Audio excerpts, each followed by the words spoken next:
Thanks for listening to Sex with Emily. On today's show, I'm joined by sex educator, author, and longtime friend, Dr. Sadie Allison. We cover all your sex and relationship questions, and we're going deep because what else would two sex experts do? Topics include discovering the ins and outs of backdoor play and the fine line between pleasure and pain, why slow, sensual sex is so arousing, grounded advice for answering your children's sex questions, our number one tip for clitoral foreplay, and how to work with your body to welcome more orgasms into your life. All this and more. Thanks for listening.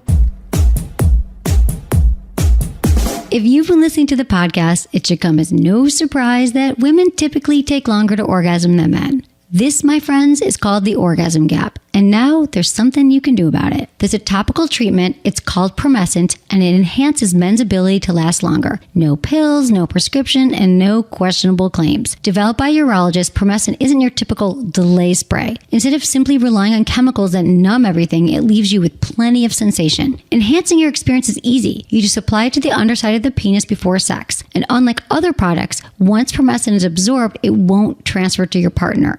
It's FDA compliant and clinically proven to help men last up to 64% longer. So give Promescent a try. To learn more or order yours, just go to sexwithemily.com/enhance. That's sexwithemily.com/ENHANCE today. Look into his eyes.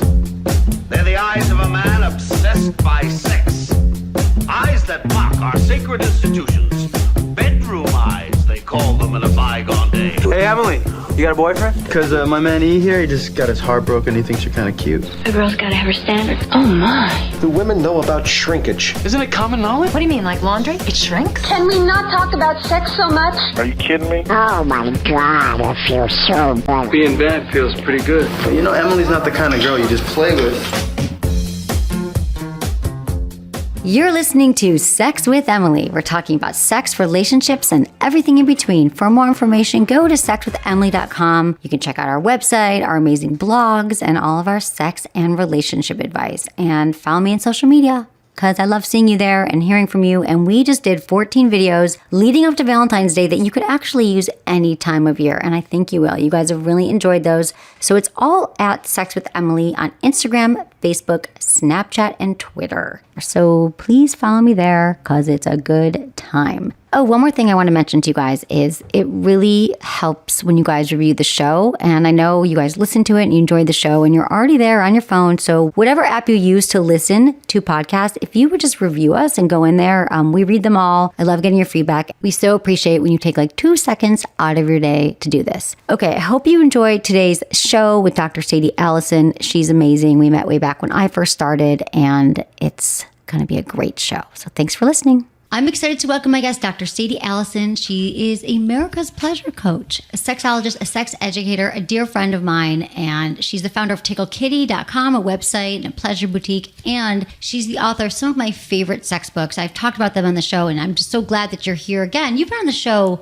I think this is my third or fourth time. Yeah, you were on the show in like 2006, early on, and then like a few years ago, and she wrote the infamous Tickle His Pickle, Your Hands-On Guide to Penis Pleasing. And I always cite this book because I love all the different, there's like, who knew there was like 50 ways to touch the penis, right? And it really gets into it. And her new book is The Mystery of the Undercover Clitoris. And she has 2 other books, Tickle Your Fancy, Tickle My Tush. And I love that they're so digestible and easy to read and they're great gifts. And I don't think any man should exist without reading the new one, all of them actually, Undercover Clitoris. So welcome to the show, Sadie. It's so good to see you. I'm so happy to be here again. I know, it's fun. And she's also at Dr. Sadie Allison, Instagram, Facebook, Pinterest, and at Tickle Kitty. What is going on with you? Tell me everything. Gosh. Oh, no. We've been on our national tour for Valentine's Day, just spreading the love, spreading the knowledge, encouraging people to actually let go of all the pressure that people have around Valentine's Day. The expensive dinners, the flowers, the chocolates. Let all the traditional stuff go and get authentic. Right. And get into the mindset of what your lover might really want. And sometimes it doesn't even cost any money. Exactly. So. I love this. So now that Valentine's Day has passed, though, and I thank you for stopping by on your tour, what are some things from what you've been talking about lately that got you excited on the tour that, Valentine's Day passed, but what could they learn from that? Because I think stress-free, talking about sex and right. your You know, relationship. like we all say, you know, it's the day of love and every day should be like Valentine's Day. But really, that's unrealistic to say that we're going to have great sex every day. But I always suggest for women, especially because so many grow up with a lot of shame and guilt and negative sexual messaging, unfortunately, to just like use this time to just let that go, create a new space for yourself and say, you know what, I'm going to open up. I'm going to have an open mind. I'm going to try some new things. Because I hear that all the time from guys. They're like, you know, I wish my woman would just open up and let me do this to her or let me go down on her, whatever it might be. Right. And so like instead of going out for an expensive dinner, I'm talking about just changing your love life around. And I have some tips on my blog. It's the New Year's resolution program. Oh, tell me. And so people say, well, what is that? And it's like, well, instead of making your New Year's resolutions like we do, you know, December 31st, take this time in February to say, you know what, I'm going to make some resolutions that in the next 12 months, I'm going to make these kind of changes and turn my love life around. And one of the things that's easy to do that's not even in the bedroom is focusing on your health. Because you've got your mental health, but they're also physically. So if you're not feeling good in your body, it's easy to not want to take off your clothes and feel good in the bedroom. Right. So easy enough, start walking, do something that makes sense in your life to make you feel better. Right. Eating is another big thing. And again, this isn't even sexual, but just taking care of you and your spirit and your soul, that's going to help you open up in the bedroom too. Right. It's so not, because when people do, you know, we heard those questions all the time that, you know, why won't my partner do this or that? You know, that's most of the questions are around like, how do I get my partner to do blank, or why can't this happen? Or, you know, and a lot of it does go back to, like you were saying, we have so much trauma and so much shame around sex. And I'm wondering, since we've been, you know, you and I both been doing this a long time. And so do you feel that that's changing at all? The sense of that where people are more open to hearing about it, or what do you still, you know, see the challenges are around that? Yeah, I feel that in today's world, it's lovely to see. I think women are coming through now. Like they're much more empowered. And this is when the internet came about and everyone was able to actually talk to each other and find out, hey, I'm not the only one, or she's doing that, I want to do that too. So women are much more empowered in today's world, and especially our millennials, because they have so much information that we didn't have growing up, you know, in the palm of their hands. So people are open to sex toys now. Guys are more open to sex toys. Thank God. Yeah. And you know, I even tell men, you know, they ask me all the time, how do I get my girlfriend or my wife to have more sex with me? And I say, well, let's take a step back and let's talk about being a generous lover. That's one of my quotes I love, be a generous lover. And I say, what are you doing with her in the bedroom? Are you focusing on her pleasure to where she's even going to want to have sex with you? Are you really focusing on her pleasure? So I recommend all guys to have one-way pleasure sessions. So take 20 minutes where you take turns. And so it's not about you or your penis. He's going to be happy by the end of the evening, right? So focus on your girl and what she needs. Take your time, because when you do that and you're able to please her, that's when you get it back tenfold. Exactly. And I mean, it's such good advice, because I think that guys just don't realize that, I mean, yes, we're talking about foreplay and warming, you know, the way we all get aroused differently, but also it's just the women are not incentivized, if you will. Like why? Like, like why would I want to have sex with you? I don't have orgasms all the time. You walk in with your erection and ready to go, and I'm sitting here doing a million other things. So I love that. So like, and then it takes their pressure off. Like, because a lot of women too, we're pleasers. So sometimes without speaking of this specific time, which I love that idea, a woman might be thinking, yeah, he's going down to me, but he's going to want a blowjob next. So her mind can't get into even receiving pleasure. Right. And the one thing guys really need to understand is, like, we talk about foreplay and 20 minutes is great to get warmed up, but we love foreplay. It feels great, but we have to have it, because like you were saying, the wind blows, you're ready to go. Right. Guys, you know, they're programmed from a primal standpoint to procreate and have sex. So they're ready. We need to be warmed up just to even match where you guys are starting. Right. And that's why there's so much of a mismatch in there, because when he's finished, she's just getting to a point where she's like, okay, I'm warmed up, I'm ready.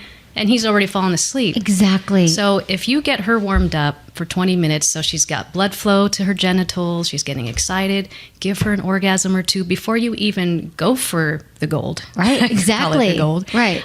Then you guys can be on the same page.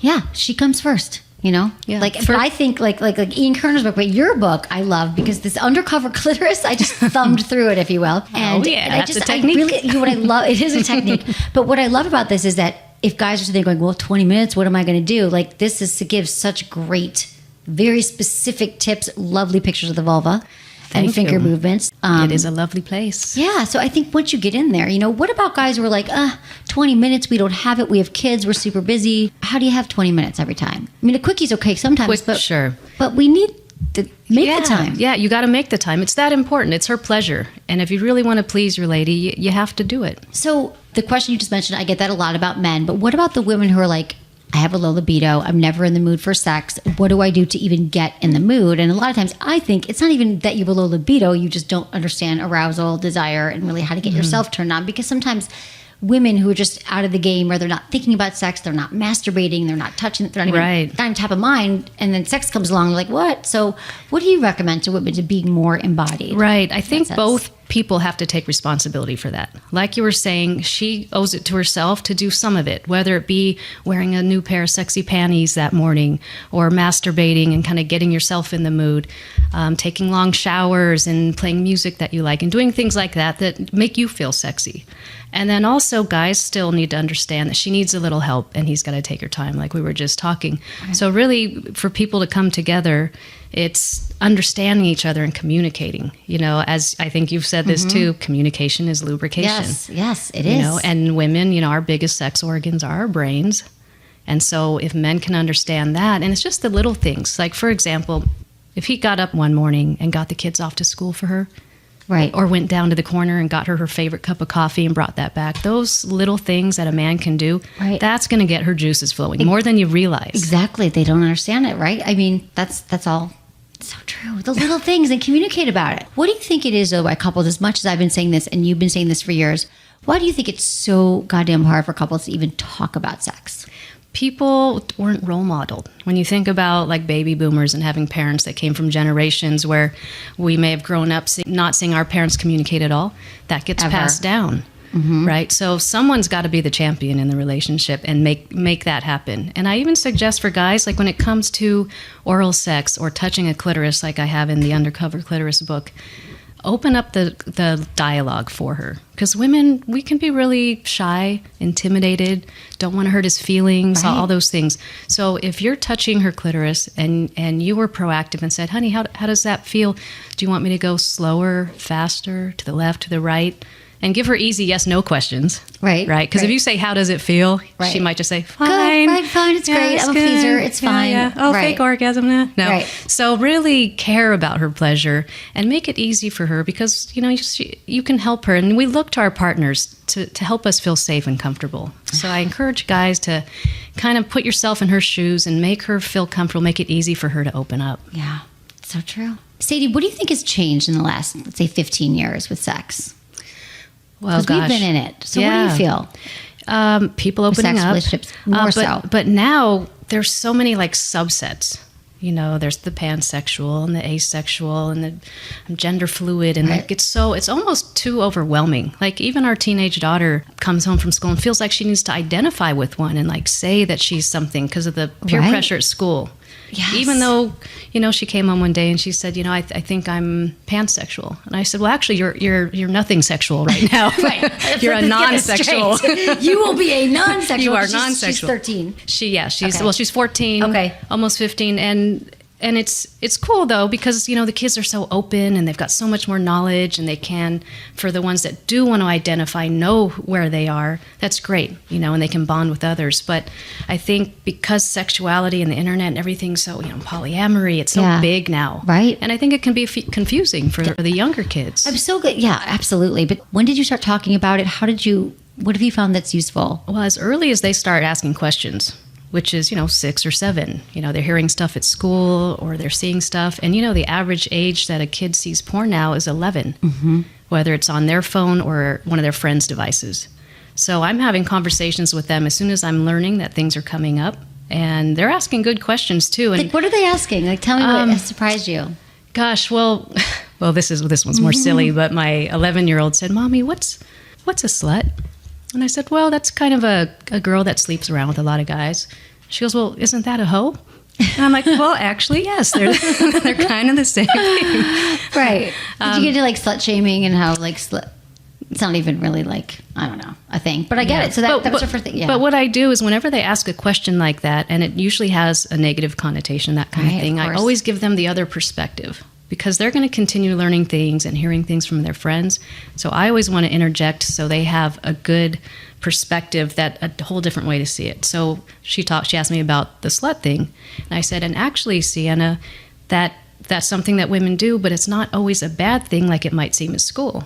It's okay to embrace your sexuality, and as long as you're having protected, safe sex, then it can be fine for people. It doesn't have to be a negative thing. So I kind of always do the other spin so they have all the information. Right. And then she'll decide what she's going to do, but I want to make sure that she has that information. Yeah, what about masturbation? I know we still don't teach pleasure in schools, and we don't talk about it. Do you talk to her about masturbation, or do you? Oh yeah, she talked to me about masturbation. She did? Oh yeah. So she started when she was 7 or 8, and I'll let everyone know that it's normal for young kids to masturbate. They don't shame them or blame them. Not at all. Because then they'll be calling into the show in 10 years, 15 years, right? Okay.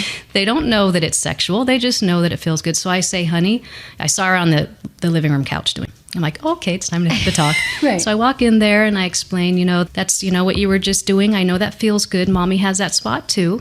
And I do it as well, but I want you to know that it's something that's very private. So you only want to do that in your bedroom when you're at home, never anywhere else. And I also say, if anyone ever talks to you about that, or asks you about that, or wants to do that for you, especially a grown-up, you need to tell mommy right away, because that's inappropriate.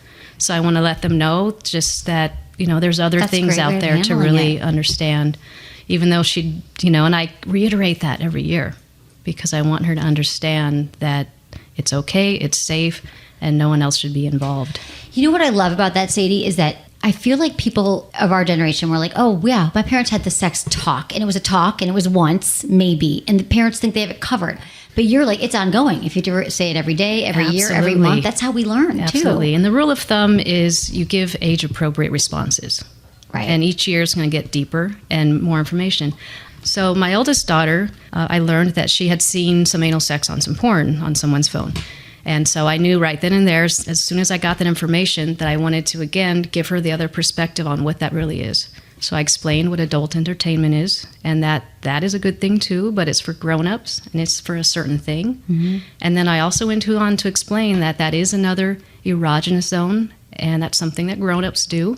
And there's a lot of things you would need to know that are precautions on how to do that, and we can talk about that later. But I kind of respond to whatever I'm learning, she's learning, and which is why you have to have conversations to pry it out of them too. Right. Because they don't always give it up. No, that's so true. That's a really good way to think about it. You got to ask the questions.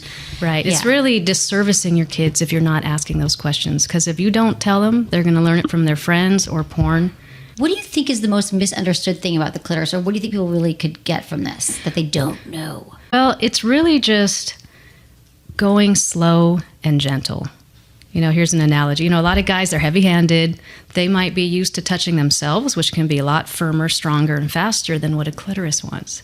And if they're not communicating with their lovers, or she's too, shy to be telling him, you're kind of missing it every time. Mm-hmm. A lot of girls that tell me that they don't like oral sex, for example. Yeah, let's talk about those girls. I'm really surprised, but I know some of them say, well, he just doesn't do it right, and I keep trying to tell him he doesn't, so I just tell him I don't like it and don't bother. Right. But really, he's not doing it right. So that's why I wrote The Mystery of the Undercover Clitoris, to give guys all the real inside scoop that she's not telling you. Right. And here's a good analogy. Yeah. When you go to touch a clitoris, you want to start so soft. So guys, if you had an eyelash stuck in your eyeball and you went to go and rub it out, how gently would you be touching your eyeball? Pretty darn soft. Yeah. Every time I tell that to a guy, they're like, oh, like that? And I'm like, yes, like that. Right. That's a great way to say it. I always say go 5 times slower. That is a great analogy. Good too. No, that's awesome, because it's like, so go slow and then communicate from there. Some women will like it faster and harder, of course, but start there. It's a sure way to start. To go slow. Okay, so what about the penis book? So this came out. Let's talk about some things about the penis that are misunderstood in here, because I learned a lot from this. I think everyone can. Hand job extras, like literally 35 ways to give a hand job. And more. A job. No, that's just one page. There's just one page of hand tips. I'm trying to remember the twister, all the names. I read this on the show sometimes, but it's been a while. That's awesome. I tell people to read it in their best English accent out loud. Why don't you try that? Can you do that? Oh, God. Pick a European accent. I don't have a great, Anyway, up. people at home Okay, can do I that. can't. Makes it fun. Just a few more pointers will turn a good hand job into a virtuoso performance. A sensitive guy, just like you, may be ultra sensitive to direct clitoral stimulation. He might squirm from stimulation of his head.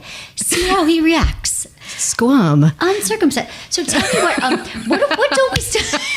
Thank you. Nice. Thank You could be an actress. Foreskin how-tos. This is it. Okay, this is the two-handed hand jobs. The double twister. Same as the twister, which is above. But use both hands. Now twist together in one direction, then back again. Just glide smoothly over the skin. But the cigar roller, and they work. They do work. Like, I remember, this was years ago when I read, I think it was that, or Tickle's Fancy. I read something in one of your books, and I probably told you this. It was like 2004. It was before we met. And I gave a guy I had been dating like a year a blowjob. And I think I like to fancy myself that I'm pretty good. And I did something that I just read in here. And he was like, and he was like, amazing. He's like, what'd you just do? And I can't remember what it was at this moment. I know, dude, I should have remembered. But like, well, at least you know what's in there. It's in the book. But what I'm saying is it was like something very big. Maybe it was like the hand, like the perineum, or something, the finger. Yep. It was something that I hadn't done. It could have been like, I might have put my fingers on his perineum, and he was like, whoa, I don't think I'd ever known to do that. Mm-hmm. Yeah, because men's prostate glands are right in the middle above where the taint is, the perineum. So just to reiterate where that is, it's the landscape between the base of his balls and the butthole. Right, taint the butt, taint the balls. Exactly, same for women. There's that little landscape, same thing. So if you're giving a blowjob and you use your other hand, because your other hand is stroking as well. So you use the free hand to push up, and you want to put a good amount of pressure, more than you might think. Like a few fingers. Push up, and that way you're putting pressure on more stimulation for him while you're giving the blowjob. And here's a lot of women that don't learn how to give them because we don't get taught in school how to give and receive pleasure. No. I mean, it's one thing to give, but also to feel comfortable receiving. Right. So that's why I even wrote the books is, step-by-step guides, real easy to read, bullet points, lots of drawings. But the one thing that a lot of women don't realize is to use your hands. It sounds so simple, but a lot of women think it's all about the blowjob. Exactly, in their mouth, the deep throating, and that's porn. I'm like, no. Your hand is your best friend when it comes to a blowjob. You don't need to do all the deep throating and it's only your mouth and that's why you're getting tired. Yeah, bring the hands in. So there's the techniques, they're important, but there's also the number one thing men want is enthusiasm. They say they'd much rather have a girl giving a blowjob that's into it and trying to please him than a porn star that can finish him off in a minute. Right. Now, how do you describe into it? Because I have ways of saying it, but I know that you have, like, how would you describe enthusiasm? Like, what a woman, when she's going, well, I'm into it. How do you describe enthusiasm? Enthusiasm is using all of the things that you can. Okay, so first of all is your position. So if he's laying down and you get into a position where he can see the round of your back and your ass, so if you're on your hands and knees, turn yourself sideways and kind of shift yourself so he can see your body. Exactly, because men are visual. Okay. The other one is to use a lot of spit, and sound is great. The sound of sex and sucking and licking and sloppiness, guys like that too. The sound of you moaning, right? And even pausing to say something sexy. I love how you taste, or oh my God, your cock is so big. Right. Shall we go on? Yes, we should. I'm looking at my man over here right now. I know, he's like, yeah, I know. He's it's like, a good tonight, job. baby. So things like that. Eye contact is another one. And it's okay to pause. Because if you're like going at it and he's like almost there and you stop, that's edging. Right. Getting him close, that's a tease. So showing your enthusiasm to do those kind of things that can make it even better for him. Those are such good tips. Okay, what about good tips for cunnilingus? For some of your favorite, for guys, if they don't really know the landscape. Okay, well, first of all, you don't want to go just right to the clitoris. Like, it can be shocking and surprising. Like, hey, whoa, hey. Like, glide up the inner thigh with your fingers to the area. Tease. Yeah. The tease is so important. That could be part of foreplay. That could be a few minutes off your foreplay if you're trying to look at the clock. Right. Don't forget to make out. Right. Women like that sensuality, the caressing, the sweetness. So if you look into her eyes, kiss her a little bit, and then as your hand is sliding down at the same time while you're French kissing her, that'll get her wet real quick. Yes. The kiss. I'm always like, bring back the kiss. I'm getting horny now. You're asking me all these great questions that I can't usually talk about on the air. Oh, you can't because you've been doing radio. Yeah, here we got no rules. I have to speak in code all the time. I know, right? It's touch the pleasure button and go around the back door. The back door. I know. Anal sex. Anal sex, exactly. That's what we do. I'm like, how many other ways can we say anal sex? I'm on Sex with Emily. I could say it. You can say it, baby. You can say whatever you want. It's interesting how anal has become such a thing. Like, I feel like when I was growing up, it wasn't really a thing, and now anal's everything. We're going to answer some questions about anal shortly. So, but don't you feel that that's been like kind of the main thing that's been? It is, yeah. And when I was in high school, blowjobs were the big deal. Now, anal sex is like an easy thing to just, well, especially girls wanting to save their virginity. It's like no big deal. That is. Yeah. Can we? I mean, it's so wrong for women to like think that that's going to be like a lesser of an evil if they're thinking it's evil to have sex or they're giving something up. I think that women start with the front door. We always go to the front door anyway. The front door, the gold. Exactly. I've been thinking a lot about and talking a lot about intimacy on the show and like the difference, how so many of us crave intimacy, especially since we're all so separated, we're attached to our phones and we don't connect. And some people are like, well, we have sex all the time, but I don't feel intimate. How would you define the difference between sex and intimacy? Well, intimacy is when I think you're connected emotionally and mentally with your souls. There's something that more than just the in and out and the physical of it. And that's where the kissing and the eye contact, taking your time to touch. I mean, people in long-term relationships, they'd be like, we just kind of go at it. He doesn't even touch my boobs anymore. Right. Because it's so easy to just kind of like get into these ruts. Right. And so I think date nights are really important. Yeah, date night. Especially if you're busy and you have kids. Even though it can sound corny, it actually can be a really cool thing because if Friday night is the night, you're going to have pep in your step all week. You might be like brushing up on some stuff. Maybe you'll work out a little bit. Women, I say go out and get a new pair of panties or something like that. That makes you feel good and makes you feel sexy. Right. Absolutely. And then he can stop hounding you all week and know that it's going to be Friday. Right. for Especially with the mismatch, moms. like, when they're not wanting something at the same time. And then she feels like she's rejecting him and then he feels, the whole thing. I love the date night idea. At first, when I heard about scheduled sex early on, I was like, no, that sounds so not sexy. Right. So do you feel like you're still learning stuff? Like, has anything surprised you lately? And if not, if you don't answer for that, how has your life changed the last 15 years you've been doing this, that you've been in this industry? Wow. It's so interesting to see. Like, I deal with a lot of products. And nowadays with what's available, there's the thrill seekers, right? And, whether it be Viagra and like just going all night and on just for fun. I even encourage that. I've done that before. You've tried Viagra? I haven't tried. There is a Viagra for women now. I haven't done that. Does it work?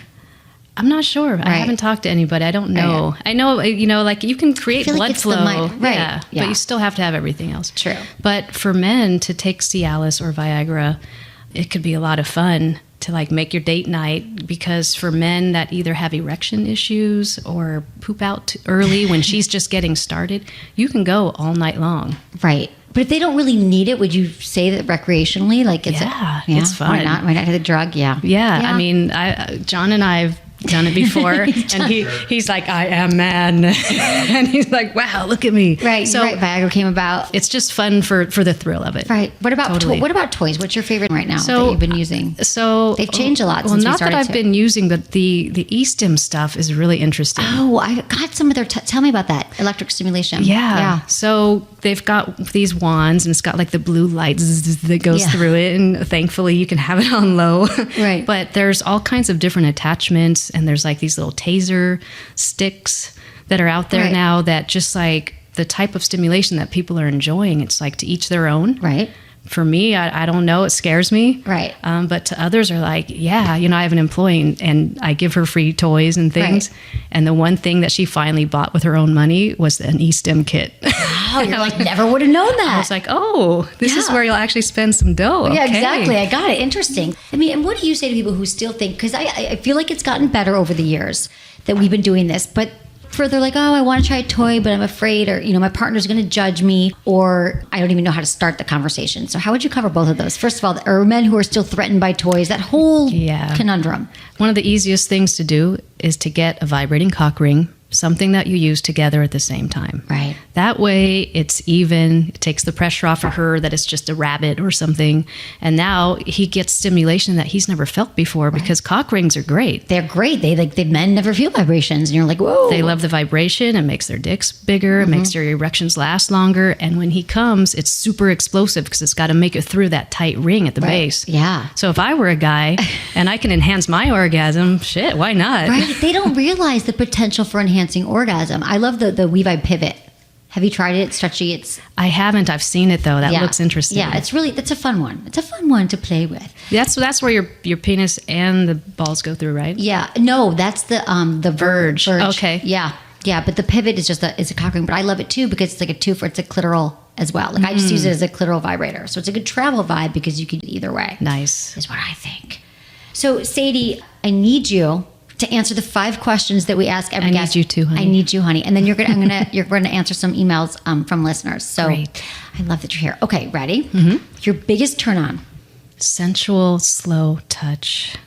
Like if we're just laying there facing each other, each on our sides, and he takes his fingertips and just glides them down the side of my ribs and over my waist and over my hip, real slow, just real gentle.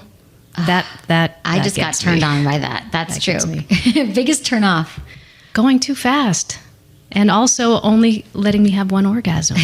Because our first is not our last. Right, exactly. How many? Yeah. I did 15 once in the course of a full evening. Wow. It was hard. With the toys, without toys? With a person. Only a person. I've been self-pleasuring since I was a young girl, and I am a pro. Right. And thankfully, I can get there quickly. Right. It's different when someone else is giving it to me, of course, though. But after like 4 or 5, you have to really concentrate and squeeze your pelvic muscle and really push them out. So 15. After a while, it doesn't even feel that good. Right. Like you have like one last contraction. Right. No, that happens to me, but I'm usually using the magic How many have the you woman done? rider. Oh, I mean, using it. I've never done 15 on my own, so my hat goes off to you. Thank you. I did write the book. So she literally wrote the book. I would say with a vibrator or a toy, forever. I mean, I don't even know. I lose count. Probably 15, 20. Wow. So you're up there. Yeah. No, I can keep going and going. How But many? to the point where I'm late for meetings. Your first good big one of a session. How many contractions do you have? When I'm in a session, I would say, well, now I've been learning a lot more about just really breathing into it, expanding it, and actually practicing all that. I would say I would have about 2 to 3. Mm-hmm. Yeah. Yep. What about you? That's normal, common. Good, strong ones. 5, 6, 7. Contractions. And can you explain what you've learned about the contractions? Women might be going, what do you mean? I'm just glad that the orgasm happened to me. So let's talk about this. This is great. And this is important because people don't get that. Right. So when a guy comes, they come out in squirts, right? We see that, we know that. And he has the same pelvic muscle that's squeezing and contracting. So when you have an orgasm, it's kind of like the next closest thing that your body can do is a sneeze. You get to that point of no return, and then it's going to happen. You can't stop it. And so what happens with your pelvic floor is it's the muscle gets to that point, and then it just contracts and squeezes. And so for a guy, that's why his cum is coming out in squirts because of the muscle squeezing.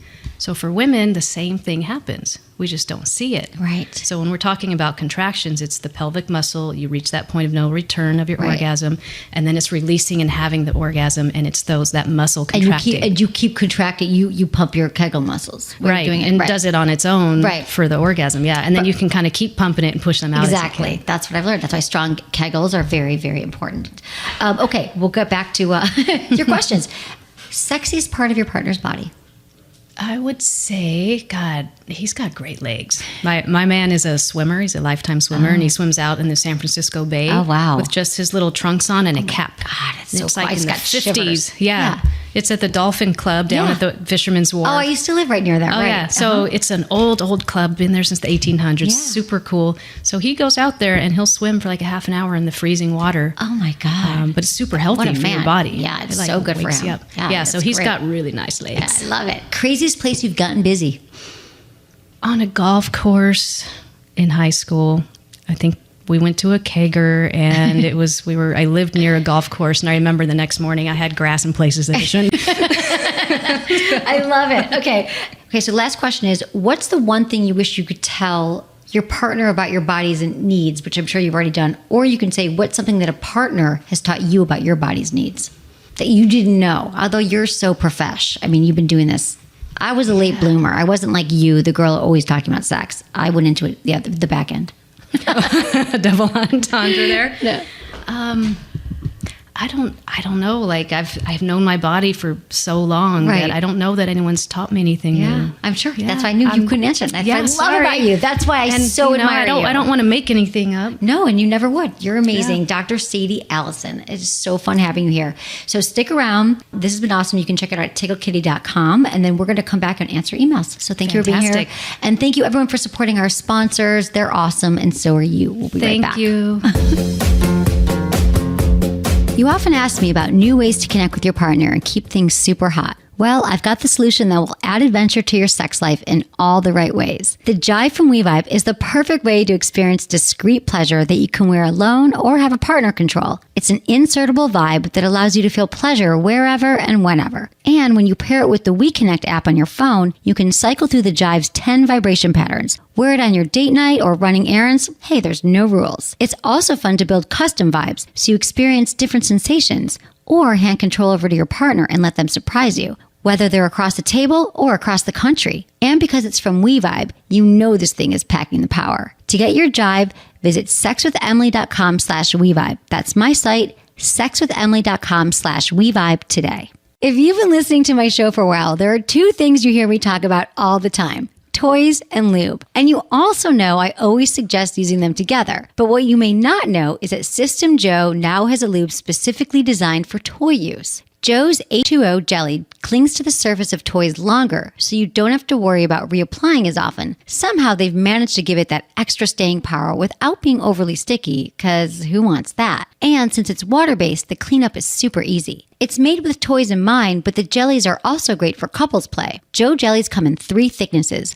light, original, and maximum, so you can find the one that works the best for you. It's safe to say Joe jellies are my new go-to lube. Check them out today by clicking on the Joe banner on my site.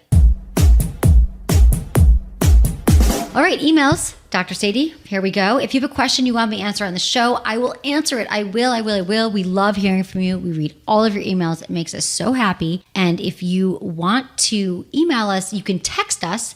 Text Ask Emily, all one word, to 797979. Or you can also go through the website, which is really easy. It's sexwithemily.com via the Ask Emily tab. And what's really fun is you can select that you'd like to be called. It says, there's a thing that says, do you want me to call you during a future caller show? If you indicate yes on the form, we will call you. And I'm loving the caller shows because then we can really get into what's going on with you. And I feel like we've healed a lot of relationships, a lot of sex lives that way. So either way, I love hearing from you. Always include information that helps me help you, your gender, your age, where you live, and how you listen to the show. This is from Annalise, 22, Washington State. Hey, Emily, I recently tied the knot with my boyfriend of 3 years. We've known each other for 7 years. My husband is great, and he's the first guy to make me orgasm. However, I feel that our sex life is getting boring and has become routine. We're both very busy and have hectic work schedules. I really want to spice things up, and he's expressed an interest in anal sex. I gave it a try, but I didn't enjoy it. How do I change that? Any tips? So Sadie wrote the book Tickle My Tush on anal. So I'm going to throw this to her, but yeah, it is very common. First time experiences, not so great. And I love that you have so much information here. So let's talk about the first time and what to do. The most how common, to do it better. Yeah, the most common reason that it's not enjoyable is because it's not done right. A lot of guys don't realize that it's very different than the vagina. It's a whole different erogenous zone, and there's things that you need to know to do it safely and comfortably. And so if you don't study up on it first, you might hurt her. She's not going to want to do it again, and that's very, very common. She closes the back door forever if you mess it up once sometimes. So I suggest is take the knowledge part. You take that and take control of that because this is your body. You learn about the right way to do anal sex, and some of the main things are there's got to be lubrication because your anus does not produce any lube like your vagina does. You have to be warmed up, so have sex for a while. Have some orgasms. Yeah, knock out some clitoral orgasms or whatever. This shouldn't be something you do out of the gate. You do kind of at the end of a sex session. Mm-hmm. And make sure you go really slow and communicate and work up to his penis. Right. So start with gentle finger play and move up to that. Right. And if you follow those steps and go slowly, have your body be relaxed and engorged and hot and all of that. And breathe. Yeah, don't hold your breath. I think that we're so nervous sometimes that we're like, ugh, and then we are tensing our sphincter muscles and you got to release them and breathe. Right, and you have to relax them so it can go in.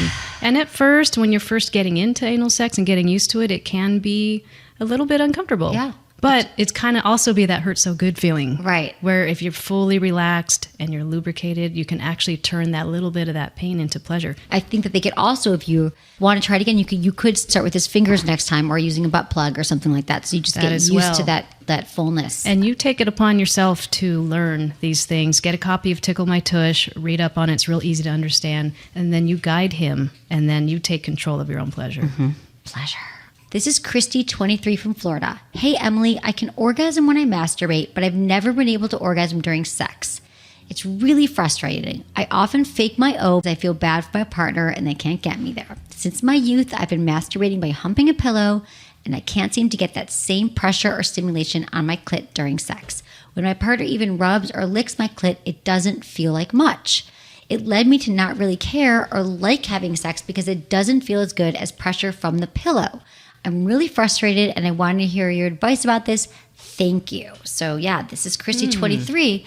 So it's interesting, first of all, like we've talked about, most women, it's common for women not to be able to orgasm during intercourse. Yes. But just because you haven't yet doesn't mean that it couldn't happen for you. Totally. But she's, 23. She's, starting out. She's young. There's total hope for her. Total hope. First of all, I love her honesty. Yeah, and the me detail. too. That's awesome. First thing I would suggest is lay off the pillow. She's become accustomed to that particular stimulation. Stop everything. Let your body kind of recalibrate and get used to your man's touch. Okay, so that's number one. The next thing is to understand that most women don't come during intercourse. And so you want to make some adjustments, whether it be the position that you're in. And in Ride 'em Cowgirl, my book, I have a whole chapter on positions where your clitoris will be stimulated.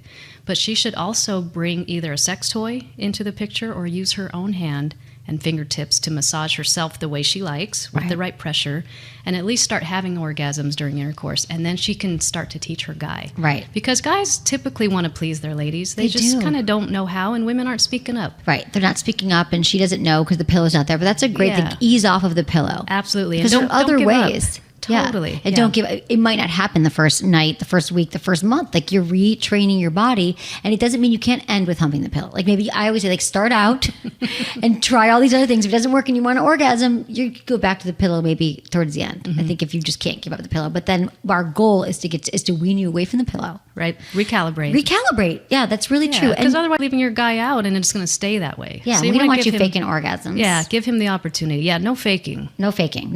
We just don't. Because then you're never going to get what you want. No one fake-o. Exactly. So this led me to another question I want to talk to you about, because I've been getting this just a lot more lately. You know how the sex questions, they don't change that much, but there's sometimes where they get so many at once, like over the years. Like, I feel like in the last year there's been a trend towards more men actually asking about prostate play, for example, like on their own. Just things change. But the one thing I keep getting, and it's from women and from men, is how do I stay focused during sex? How do I get out of my head and into my body? I'm so distracted during sex. And we always know women are thinking of their to-do list, and men are, thinking of whatever, maybe the same thing or fantasy, and they can't be present and focus in the moment. What do you say to that? Sometimes music can do the trick. Yeah. Whatever that kind of music is that really gets you going, that you love, that can help be the thing that you're focusing on. Yeah. Another idea would be to put on some erotica or some porn, right? So that it's taking your mind off of whatever it's on and into something else that's involved in the bedroom. Exactly. Have you ever seen Andrew Blake porn? No, but tell me, I want new porn. Oh my God, I'm writing this down. Check it out. Okay. This is one of my favorite directors. I love this. He makes really classy, sensual, beautiful, romantic porn. A lot of women on women, which a lot of women like to watch because it's more sensual. But the production quality and the scenery, and he shoots in Paris and all these cool places with really gorgeous women. So I suggest finding some porn that you like to put on the TV, even if it's just low in the background. Okay. It'll be a distraction, but the right kind of distraction. Exactly. Right? So get your mind off the other stuff. And you also have to make it a priority that you don't want to sit there having sex thinking about the laundry. Right. Tell yourself, I'm going to do some of these things and try these things because I want to be present in the moment. Yes. Thank you, Sadie. Okay, we've got another email. This is Jessica, 24, Ohio. Hey, Emily, I love your podcast so much, and I'd love some advice. I always have had issues about sex. I'm a survivor of childhood sexual abuse, and it has made sex extremely complicated. However, I enjoy having sex with my boyfriend of 2 years because he's sensitive, doesn't pressure me, and there's never an issue if we need to stop. I get into sex after 20 minutes or so, but I really dread it ahead of time. I'd like to become an overall more sexual person. I really want this. Maybe I need help changing my mindset about sex. I don't even know where to start, and I'd appreciate your tips. This is Jessica. She's 24. First of all, it's so articulate, and you're so self-aware, Jessica. So I love that you're even asking this question at your age and that you're pinpointing it. Right. And caring that you want to change. And that's the first step. It's kind of one of those things. It's like if you don't acknowledge that you have a problem with something, you can't fix it. Right. Just like addicts, until they want help, no one can help them. Exactly. So great first step, the fact that you're thinking about this and you want to evolve. And so I wouldn't put pressure on yourself. You've come through some hard times. I understand that. A lot of us have. So it's really just about taking baby steps. Don't put so much pressure on yourself. You are working on it, just thinking about it. Therapy sometimes is good. Yeah, for trauma. Yeah. Yeah, every human being can use a therapist. Everybody. I say this all the time, and I'm like, you guys are not going to like this answer, but I'm going to tell you go to therapy because we all need. Counselors help. It does help. I've been, and it's totally helped. Yes. Oh my God, it's everything. Right. And I feel like it's not even a one and done. Like throughout my life, I've been in and out of therapy. So it's like you go in for a checkup. Right. And finding the right one is important. It's like finding a good doctor or a good employee or anything like that. You have to interview different people to find someone that you connect with. Exactly. It's about connection, just like a relationship. It really is a relationship. It's a very intimate relationship. So a lot of people with untreated trauma will continue to see a lot of the impacts of that throughout their lifetime. So that's why it's really good to nip that. But you dread it ahead of time, changing your mindset about sex. I think you could somehow, I'm thinking for you, Jessica, to kind of link up. Because once you start going, she really enjoys it. But it's that there's some anxiety. So I'm trying to think about how to, after you have it, to bask in that glow and be thinking about it and really have it get into your body. Feel like, this feels really good. I know I was nervous ahead of time, but remember how you're feeling. In the moment, just say, wow, right now my body's tingling. My head feels clear. I feel really connected to my partner. And then maybe when you start to feel that dread come up, which sounds like you're self-aware and you recognize it, you can think, oh, but wait, I felt those. And then kind of tap into that. Tap into those feelings. That's great advice, Emily. Yeah. And I've been in that situation where I've been headed towards a big show appearance. Yeah. And I was stressed out, like, oh my God, if I say the wrong thing or I can't answer a question. And I was talking to my spiritual. You still think that too? Sometimes, yeah. I'm like, shit, I do that. Oh no, don't ask me about whatever, but I can, yeah. And so I was talking to my spiritual advisor once and I was tripping out and he's like, Sadie, let me ask you something. He goes, have you ever screwed up that bad and not been able to get through it? And I was like, well, no. And he's like, have you ever been able to not kind of answer a question, at least give some value to the listeners and get through it? And I said, no, I've kind of been okay. He's like, well, why are you tripping out then? You've done it. You know how to do this. So can I get his number? So for your listener, I would suggest, just like you were saying, she knows that she gets into it and ultimately enjoys it, and to tap into that. So as soon as she starts feeling anxiety again, stop, be headstrong and say, you know what, I'm going to work at not letting myself go down that path, right, and I'm going to let my mind go down this path. Right. Because our minds and brain play tricks on us. So it's really just kind of taking control of your mind and not letting it control you. Exactly, which is a whole life's work. Right. Never stops. You get a little better at it. You don't go as far down the road. You're like, oh, that was my voices in the head. That wasn't actually real. So, Sadie, I want to finish up with something that, like I said earlier, you have inspired me to give a bigger, better hand job because of your book. I like how I affect people. In so many ways. But this Tickle His Pickle, now I feel like there's a lost art of the hand job. And I get it. Like, I used to have this debate with Menace, who's on the show, and he's like, ooh, man would rather have a blowjob. If you give him any day, he'd rather have a blowjob over a hand job. I'm like, it's not about that. I'm not saying that you'll never get a blowjob again. I'm saying you can combine them, but there's so much he's like, well, I got my hand, I can do that. That's his male perspective of his one-sided view of things. But let's talk about the art of the hand job and why we should bring it back. Well, it's lost, is like you were saying. We do it in high school. A lot of times when you're still a virgin and you're doing everything else but the deed, you get into hand jobs. But so many people forget to use their hands, and these are the best sex toys we have. Is these 2 hands and these 10 digits. So when it comes to hand jobs, men appreciate a really good hand job more than you realize. Right. For one reason, it's because women aren't doing it. So when you pop out the hand and you actually know what you're doing, they're totally mesmerized. I've even given hand jobs before and had a guy say, wow, it's like you have your own penis. How do you know? And it's really cool when you can get that. Because I'm a penis genius. Yeah. But it's really like if you put yourself in their shoes and think so your clitoris is like a mini penis. They have all their nerve endings on the head, just like our 8,000 on the tip of our clitoris. And just think like what it feels like when your clitoris is rubbed properly and with confidence. Because you can give a hand job, and if you're not like really doing it with confidence, you're kind of like not squeezing hard enough. And it's really about like rhythm and technique. And using lube. Absolutely. Right. A little bit of spit at first, but that might not be enough. I just have lube.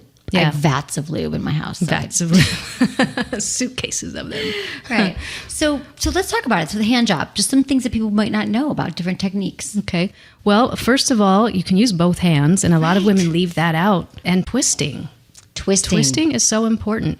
And it's not, all the sensation for him is at the head.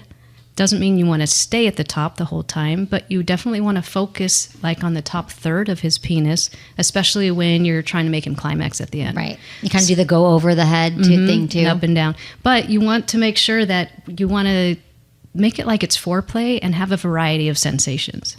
So you want to make sure you're touching his balls and playing with those gently, like two gentle little eggs that you're rolling around in your hands. Use your other hand to do other things and mix it up. So don't go straight for the gusto like you're trying to make him come right away. Right. Which is, a certain speed, a certain rhythm and consistency. Before you get to that point, have fun. Take it slow. Tease him. Do all the things to him that you wish he was doing to you. Exactly. Do unto others as you would do it. And don't genitalia as you would like done unto your genitalia. And don't be shy. It's in the Bible. Men can take it. They're actually a lot firmer and rougher than we might think. Right. So you can communicate to find out, but you can like squeeze harder, go faster, and ask him, does that feel good? Do you want me to stay up here? And then he'll be so happy you asked. Right. And then you'll be so thrilled that you actually know how to please him even better, and then sex will be better all around. It's so true. Yes. I just got so excited. I want to go find a penis right now. That's how excited I am to do that. That is such great tips. And this is a lot in Tickle as Pickle, Dr. Sadie Allison's book, and all your books. TickleKitty.com. Thank you. And Emily, can I say to you, yes, I am so proud of you. I've known you for 12, 14 years. We go way back in San Francisco when we were just little pups. And I have seen you blossom and bloom and stay in the game and grow and evolve. And I just been watching the whole way. And I just think it's so awesome. Thank you, Sadie. You're welcome. You keep going, girl. You're doing a great service to everybody out there with this podcast. Thank you, honey. Well, thank you for being here and for supporting me along the way. You've always been there. I was like, I'm going to call the Tickle as Pickle woman. Girl. And I will always be there for you. Thanks. Same. I love you, sweetie. I'm so glad you're kicking ass still. And thank you for being here. I love it. Thank you. It's great. Appreciate it. So fun. Always fun. So fun. Okay. Well, thank you everyone for listening, and thanks for listening to the show. Thank you for supporting the show. Thank you for reviewing the show. We love when you subscribe. We love when you review on iTunes. I do read them, and it helps the show. And thank you to my amazing team, Ken, Jamie, our volunteers, Shannon and Jenny, producer, Lark, and Michael. Thanks everyone for listening. Was it good for you? Text Ask Emily to 797979.